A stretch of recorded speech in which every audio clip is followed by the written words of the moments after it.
So let's look at doing random numbers in Python. To do that, we're going to have to use an external library, and it's called random. And if we look at the sample code, we look at random.py, you can see I bring in that library simply by saying import random. It's really easy.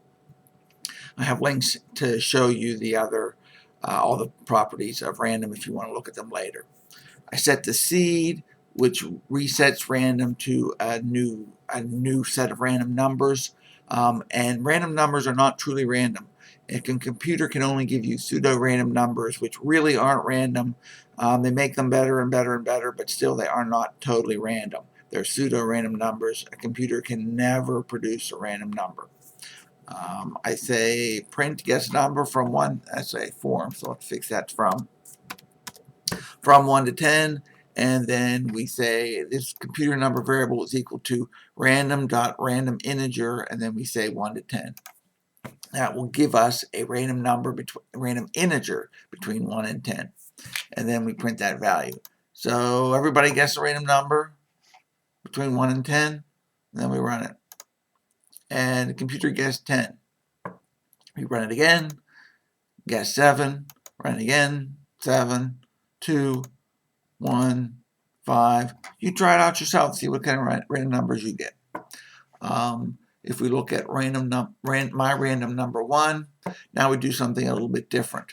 I bring in random again, and you see my note up here, you can't name your variables the same as a library. So we can't name a variable random, and we can't name our files random, because it will look to import from your dictionary before it starts going out looking for a library.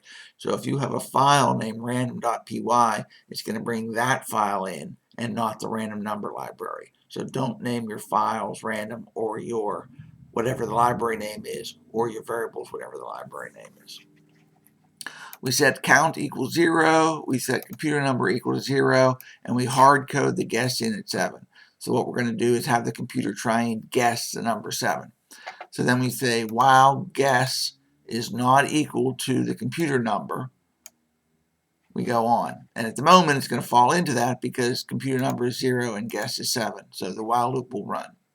We then change the value of computer number to a random number between 1 and 10, and then we increment the count from 0 to plus 1. So it goes to 1, and the next time through it goes to 2, next time through it goes 3. And then we print out the number of times the computer needed to guess the random number, or guess our number, which is 7. So if we run it, took 1 try, first try, lucky. Try it again. Took 3 tries, tried again, 1 try, 19 tries, 8 tries, 9 tries, 37 tries.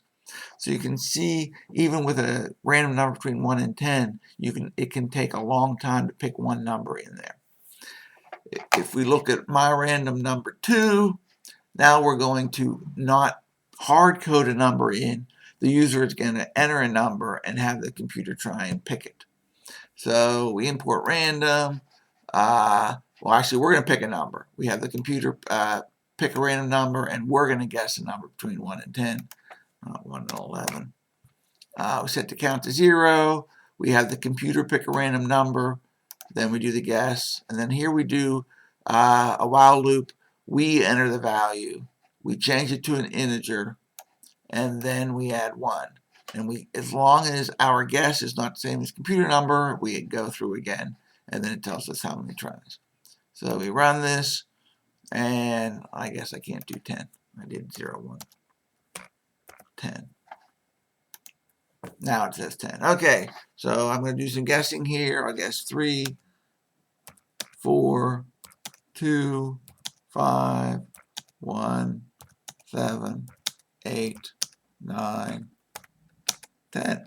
Hey, it was number 10. Took 9 tries. Let's try again. 1, 2, 3, 4, 5, 6, 7. Hey, it took 7 tries. So the first number I picked was 10, and the next number I picked was 7. If we look at my random number 3, we can use random numbers with lists as well, so not just guessing numbers.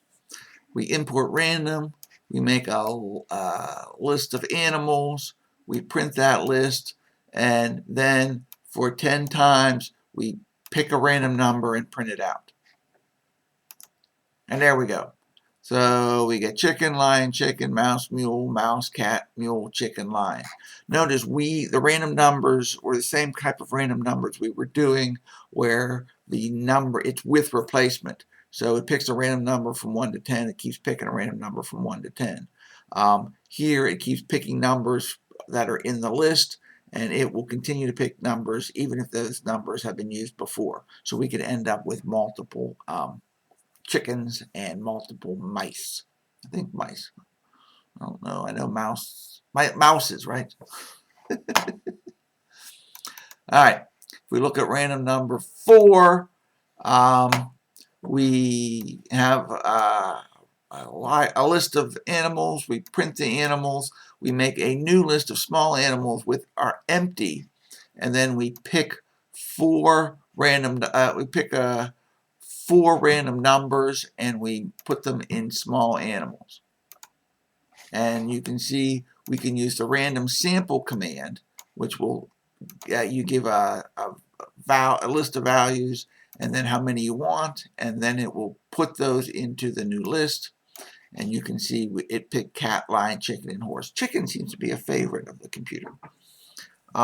So that is sample. We can use sample in another way as well.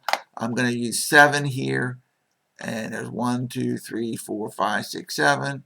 And if we do this again, we end up with 1, 2, 3, 4, 5, 6, 7. Notice if we run this over again, the sampling does not do repeat. So the sample, once it picks one of the items out of the list, it will not pick another item out of the list. So if it picks the number 7, it's not going to pick 7 again. So if we have this equal to the size of the list, we're always going to get the complete list copied into the new list. And that's pretty much a quick intro to random numbers.